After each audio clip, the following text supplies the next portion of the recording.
to start off the conversation, I wanted to ask you, so the people can get to know you better, how did you start your career in the film industry? Oh, thanks, Alvaro, for asking that question. I started my career in the film industry primarily doing main title sequences for movies, these sort of self-contained openings to films. And that led into getting a job working on the Steven Spielberg movie Minority Report. And on Minority Report, I was part of the team that helped to design and figure out the sequences where Tom Cruise's character is using gestural interface to decipher these dreams that the precogs have. I don't know if you're familiar with the film, but these precogs vision murders in the future, and then pre-crime stops them from happening. And so I was in charge of filming all the murder sequences and creating what they look like. And since then, it was really great. I got an opportunity to direct a couple of movies. I directed a bunch of commercials, TV commercials from there, and just finished a couple documentaries. But yeah, my first love is always science fiction and comic books. So I feel like I'm talking to like-minded individuals. I noticed that you were credited in Iron Man from 2008 as an editor of some segments. What was your job in the Marvel production? Well, funny enough, very similar to Tron the Next Day, where there's a very small but important sequence at the beginning of the movie where Tony Stark's character is in Las Vegas to receive an award. I believe it was a DARPA award. And in the sort of banquet hall where they were going to honor him, they played this sort of film that was the history of Tony Stark, you know, who he was as a character. So like we shot all these like cool like Rolling Stone covers and fake Time magazine stuff. And we just sort of imagined if, you know, Tony Stark was a real entrepreneur and a tech developer in living in not the Marvel universe, but in our universe. You know, what kind of magazine covers would those look like? And then we wrote like a little sort of backstory that kind of talked about, you know, where he went to school and his sort of origins, going to MIT and all that stuff. So that was really fun to work on that. So I wrote and created that little mini movie within the movie that plays at the beginning of the film. And also in Hulk. Oh yeah. Hulk. The intro, right? Yeah, Hulk was really interesting. It was the second Hulk movie. The first one was the Ang Lee film, and the second one was Louis Leterrier with Edward Norton playing the Hulk. Yes. And what had happened is they wanted a title sequence, but they weren't going to do an origin story to the Hulk. And I was particularly proud because as much as I love comic books and superheroes, certain origin stories don't need an entire movie. For instance, the Hulk. So it's just like there's an accident. It goes wrong, he does an experiment, he becomes the Hulk. And we were able to tell that story in 3 minutes, actually 2 minutes and 20 seconds. And so the opening sequence was basically intercutting, you know, what happens. You know, you see the experiment, you see things go wrong, you see him become the Hulk. And so you have this nice sort of contained 2.5 minute origin story of the Hulk in that movie, intercut with like the credits and stuff. So I was responsible for editing and creating that main title sequence for Hulk. Come on, big fella, let's see what you got. I'd like to go against you and see what you're made of. You know, you don't look a thing like your pictures. I'm warning you. You're entering a big error, Flynn. I'm gonna have to put you on the game grid. Games? You want games? I'll give you games. Well, before I ask you about your work in Tron, I want to know, how did you know about Tron? Did you saw the first movie when you were young? How was your story? Yeah, I have been a fan of Tron as well for quite some time. I'm at my current office, but at home I have these 2 framed stills from the movie. Sorry. I forgot to bring those in. I was going to hang them for this, but no, I remember seeing the film as a kid, and you know, it was when you're part of that first generation of audiences that see this. I was like 7 or 8 at the time, And seeing the computer graphics and all that, it was quite mind blowing. There hadn't anything that looked like that before. I remember thinking like, oh yeah, it's like Wizard of Oz, but inside a computer. And that was at a time where technology was still very much like magic. No one really had a home computer. No one really had any kind of technology. The most advanced technology anyone had in their house was a VCR. So the movie got to take these wonderful liberties of, what would it be like to be inside a computer? Because we don't know at all. I mean, now we have a much better idea, and movies like The Matrix and stuff obviously have answered that better. But I remember seeing that movie being really, really inspired by the look of it. And also the toy line that came out was amazing. They came out with the little light cycles, and I got the figures for Flynn, Tron, Zark, and I think there was like one other random dude, but the light cycle toy was really amazing. It opened up, you could put it in, and you pull the thing. Oh, you got it. You know what I'm talking about. I forgot who I was talking to. You are an expert. Yeah. And so, when I heard that they were making another one, I was like anybody else, like, wow, I wonder what the sequel's going to be like. Right. Have a good day. What do you think your father would have said about your actions today? Sam, do you have any statements for the press today?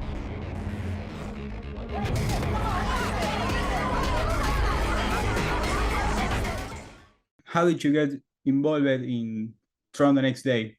How did you get the role of director in the short? Yeah, so it goes back a little bit. The movie Tron Legacy, as you know, came out in 2010, December, towards the end of the year. I don't know where it was released in Argentina, but in the States, it was right towards the end, 2010. But I don't know if this was Disney or a marketing firm, but they had this really great idea to start advertising for it a good year and a half before the movie came out. And they decided to do something rather unorthodox, which was to do this sort of viral ad campaign that was related to the ARG. Yeah. So at Comic-Con in 2009 was sort of the first time they kind of unveiled this. They took over this one building and made Flynn's Arcade as a thing you could go to, and everyone got like coins. And I remember walking by it because I go to Comic-Con every year, but the line was too long. I was like, fuck it. So we kept going. But it turns out it was like a really great sort of, they totally rebuilt Flynn's Arcade. And then at some point during the night, they opened up the back door and you could go in and see like the light cycle designs of the new movie and stuff. So that became like this insane buzz. Like everyone was talking about it. And then they showed Joe Kosinski's motion test, sort of his sort of proof of concept of what the new light cycles sequence could look like. And they played that and people lost their mind because it was like, oh yeah, we forgot we really love Tron and no one's done anything with it for like a good 15, 20 years at that point. So I think it was sort of a great call to the fans to just sort of realize how much there was still love for this brand. And so since that 2009 reveal, they started doing all these cool things. They did like that whole video game online. They started doing these events where they had like a fake NCOM event where they were announcing space paranoids going online. So they did these really smart, cool sort of marketing things where they did events and then they had all the stuff online. And so as that sort of marketing campaign came to a close because it was getting closer to the movie coming out and everyone kind of knew now that the movie was coming out, they had all this material. They had all this footage of all these events, and there was a storyline going along through that video game that was connecting the original Tron with the new Tron. And they had all this footage and they had this desire, Disney really wanted to kind of complete that story. And they talked to me and my producing partner, my writer friend, because we had been making documentaries at the time. And they said, oh, it should feel like, one of these like underground documentaries, taking all this footage that's been used and kind of see if there's a way to kind of weave all this sort of disparate pieces together. And when I looked at everything, I said, that's cool, but I think we're going to still need to shoot some new material for this. Like most documentaries, sure, there's a lot of stuff that is archival, but then you still got to shoot new things. You need a narrator to kind of give contextualization. So I pitched this idea where, we would see this sort of Banksy-like character that turns out to be Zack Attack, who is the sort of mysterious character that was doling out all this information about what happened to Kevin Flynn and all that stuff. And so we had this idea that he was sort of narrating and giving his last broadcast. And during his last broadcast, we sort of use that as the glue to kind of talk about all the cool little things that happened throughout the time, and just sort of really put a emphasis on the idea. And the movie doesn't do too much of this because, they really wanted to focus about the adventure and the new grid. But when you thought about it, Kevin Flynn, Jeff Bridges' character, he disappears in 1983. It's kind of like if Elon Musk suddenly disappeared. People be like, what's going on here? And this, especially in this day and age with conspiracy theories and all that kind of stuff, I think there was this sort of realistic movement that was like, hey, where's our, if Mark Zuckerberg suddenly disappeared, where's the guy that invented all this stuff? We want answers, and someone taking the reins to do that. So that's a very long-winded answer to your question, but yes, they asked me to kind of figure out a way to blend all this stuff together. And I think the last thing I want, I say, so, but we don't want it to feel like one of those special features that have nothing to really do with the film. I'd love to try and get one of the characters, let's get Jeff Bridges recordings, but it'd be great to get Sam Flynn, Garrett Hedlund's character at the end. And it'd be, and I loved this Flynn Lives t-shirt that was designed to kind of tie in with all that stuff, the Flynn Lives movement. And so I had this idea where, he comes on his bike and at the end and he opens up his jacket and he's got the Flynn Lives t-shirt. So sort of like a punk rock, yeah, the movement's still going. We're going to get some answers. And so they really liked that idea. And that sort of was the genesis of having to make this 10-minute short in a very short amount of time, because it was around November of 2009. They wanted it by the end of the year. So I had like a month to do what should have been about 5 months worth of work. So, but we got it done, and it came out on the Blu-ray as a special feature.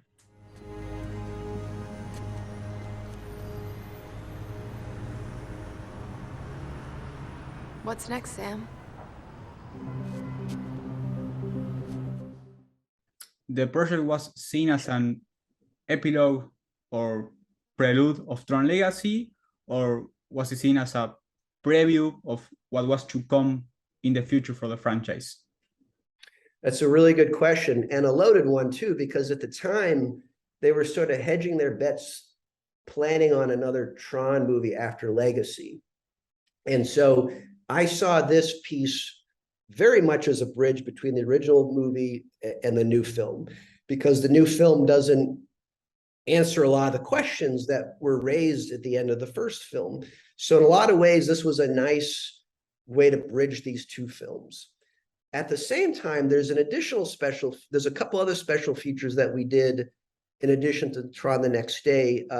We did a commercial for Space Paranoids, and we did this end of line video, which is going to be the last thing you see, almost like a bonus Easter egg on the Blu-ray, where it's a cryptid conversation between Dillinger and what we assume is his father, David Warner's character, Master Controller, or at least his version inside the thing. And so we did that little bit as it hoped to possibly set up what would be coming in the future. I wrote that, and I actually had to voice Master Controller because we couldn't get David Warner.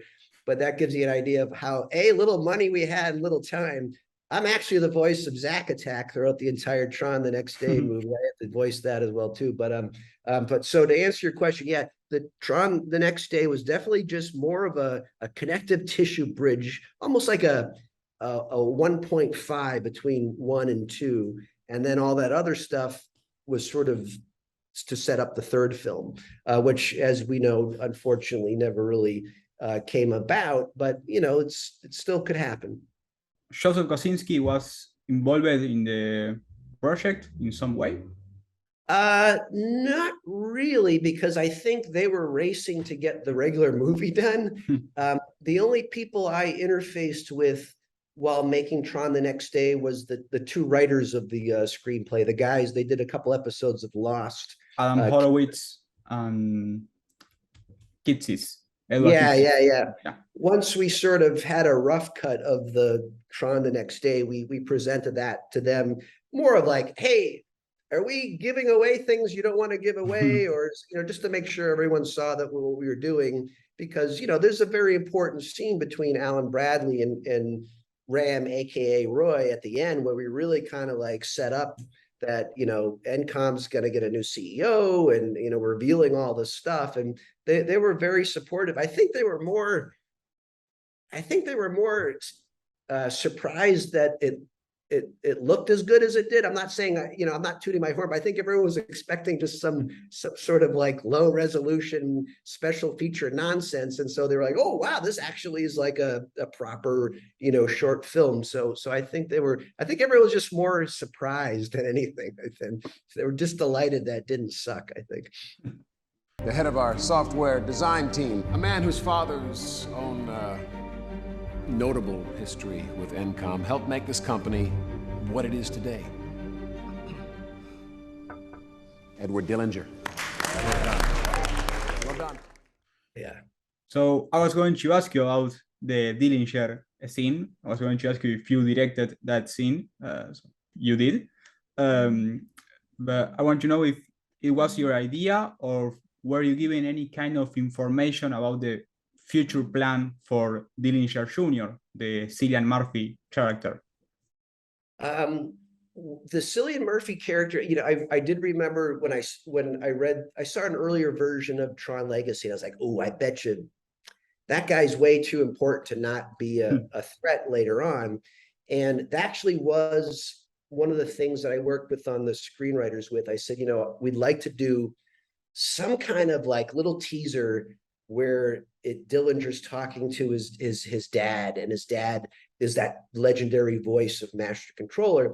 And they had a few suggestions to just say like, don't underestimate Sam Flynn, so some of the lines they suggested, but I think it was sort of a collected sort of birthing where we're like, oh, we'd love to get something, because that was the thing that I always remembered from the original Tron, additional to the light cycle chase, just that David Warner's voice as the Master Controller, like where's that in the movie, So it's just an opportunity to kind of get a little teaser thing in there. Again, we couldn't get David for it, so I had to voice it myself and slow it down and mess it up on GarageBand, but I was happy to do it. That's an exclusive here on the Geek Power. No one knows that, but that was my voice as Master Controller. So it doesn't sound like this. I'm getting over a cold. It was a lot more eloquent, and so. In that scene, something I want to ask you is the meaning of the numbers.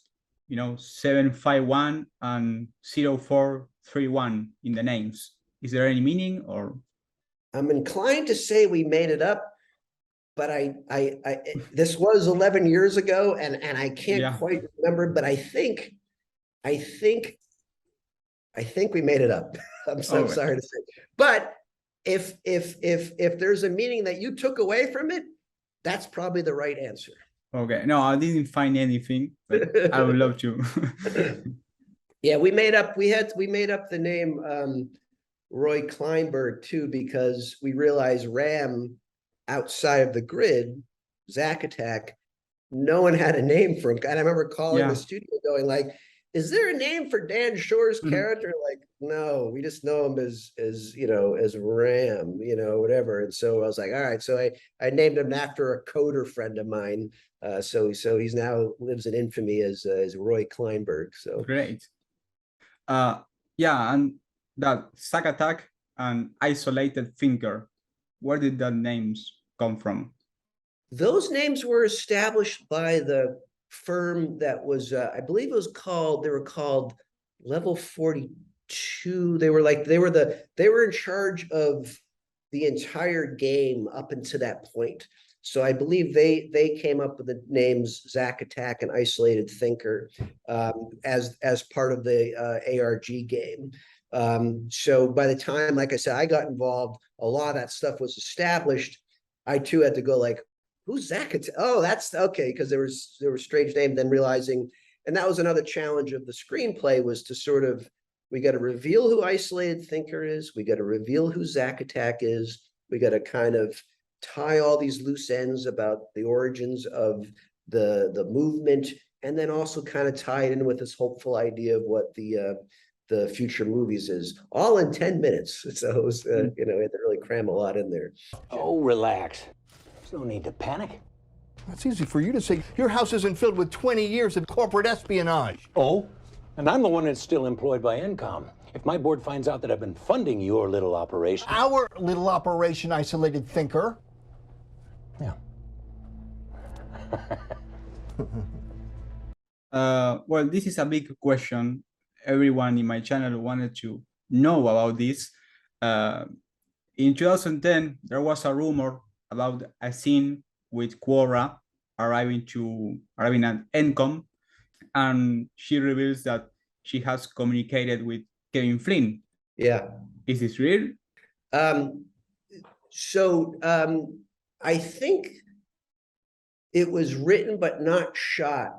And I think when I read the screenplay, that helped fuel the idea, because you know, we wanted someone to come to Encom at the end of Tron the next day, and the thinking was maybe it is Cora. Maybe she comes in and kind of talks to the press to say that she's been to, you know, she sort of makes communication, but it seemed that would make sense for the film, and that's why I think they wrote it, but I don't think they shot it. But I thought for the next day it was more important if it was Sam, because it is his father that the movement's about, and it's sort of it's much more personal to him than I think Cora. So yes, from what I recall, there was a very specific scene that was going to be like an epilogue at the end of the movie that was in the script, but I don't believe they shot it, because if they had shot it, they would have just given me the footage to say, oh, put this scene at the end of Tron the next day where Cora comes in on the Ducati and does all that thing. And since that didn't exist, they didn't shoot it. So I hope that clears up the confusion. Yes, yes. Well, the next day includes some Easter eggs to Marvel Comics. There's some covers from some comics. Was that your idea? Or is there any Easter egg that we haven't seen? Yeah, I'm a giant comic book fan, obviously, and the gentleman who wrote The Next Day with me, a guy named Rob Otten, his girlfriend was our production designer. She's a production designer. She sort of does, and so when she was, you know, I said, you know, well, we're gonna have Zack Attack sort of layer, you know, like where he's been working all this time and sending these messages out, and his wall should just have all, like, you know, kind of not unlike this, I guess. This is a project I'm working on. I probably shouldn't have that back there. You know, can you, you know, litter the walls with, you know, all sorts of cool stuff. And I so if you can slip some comic books in there too, that'd be kind of fun. And like, you know, I wanted the Iron Man one in there. And I think there's a Spider-Man one in there somewhere. Don't tell Disney, because I don't think that was still Sony at the time. Yeah, I see. I think it's Spider-Man and Thor, maybe. There was a Thor one. Yeah, I think it was it was 2009. So I think it was right after the Dark Avengers and all that stuff cleared. I think Thor came back because it was like right after Civil War in the comics and stuff. So yeah, I think that's So yeah, the eagle eyes. There's definitely purposely placed comic books in Zack Attack's wall. I figured he liked Thor, you know. Well, he's a comic collector. You know? He's one of us. He's a coder. He's a computer guy, and he loves comics. Not DC Comics for obvious reasons, but yeah. Will make their world open and available to all of us. Yes! To all of us! He's figured out how to do it. Did you have any context about the future of the franchise? I didn't have any, but I sort of seized upon the opportunity to put together a pitch for what the third movie could be. I wasn't sure, you know, I had heard that they were thinking about doing something. There was talk about, a teaser where an actual light cycle was going to be in the real world. Like somehow the grid world was going to invade the real world. But my friend Rob and I, who wrote The Next Day, we really kind of got into the sort of mythology of the early days of Kevin Flynn and Dillinger and all this stuff. And we had this idea that ultimately, I think, wasn't stolen by anything, but like Chris Cantwell's Halt and Catch Fire series, which is extraordinary. It's on AMC. I remember watching that going, that's pretty much, that's a better version of what we were talking. Like just to sort of, I wanted to seize the opportunity to try and pitch a Tron movie where it wasn't a sequel, but like a prequel. It's like the early days of NCOM and like, all that like early 80s, figuring out the grid and programming. But Halt and Catch Fire did a much better job. So it wound up working for the best. In your opinion, as a fan, what was the next movie, Tron Ascension, about? What are your fan theories? Oh, what the third movie was about? Yeah. Well, I'll tell you, Garrett Hedlund, who played Sam Flynn, who I shot at the end of Tron The Next Day, it turned out he was a neighbor of mine. He lived around the corner because, I had mentioned how we had to do so much work in a little bit amount of time. So I was working a lot on this, and I went to my local coffee shop, sleep deprived and dazed. And I'm like, is that Sam Flynn? Like, I thought I was hallucinating, but I was like, Garrett. It's like, oh, hey. So the reason I'm telling this is because he had just met with Joe a couple of weeks ago, and they were talking about what the third film could be. And I just remember him, and I was a little sleep deprived, but I just remember him saying that, yeah, they were going to be talking about, again, how the grid could invade the real world and how Sam just sort of becomes almost like Neo, like he becomes this all-powerful guy in the grid. And from what I recall, they got so far as to pre-production on that film, and then they wound up canceling it for, who knows why. But as you know, they just canceled Batgirl for even stranger reasons. So, you never know in these things. But from what I was able to gather, they were not interested in the Halt and Catch Fire version, but they were doing something about, I think it was going to be, I think instead of Cillian Murphy, they were going to get Jared Leto to be some sort of, crazy tech entrepreneur who was going to figure out how to pull the Tron world out into our world, I think. I think we're all united in a strong desire to see more Tron, whether it be a short series on Disney Plus or a whole other movie or another animated effort, perhaps even some more comics. So, I'm with you guys at like, where's the next Tron? More Tron, please,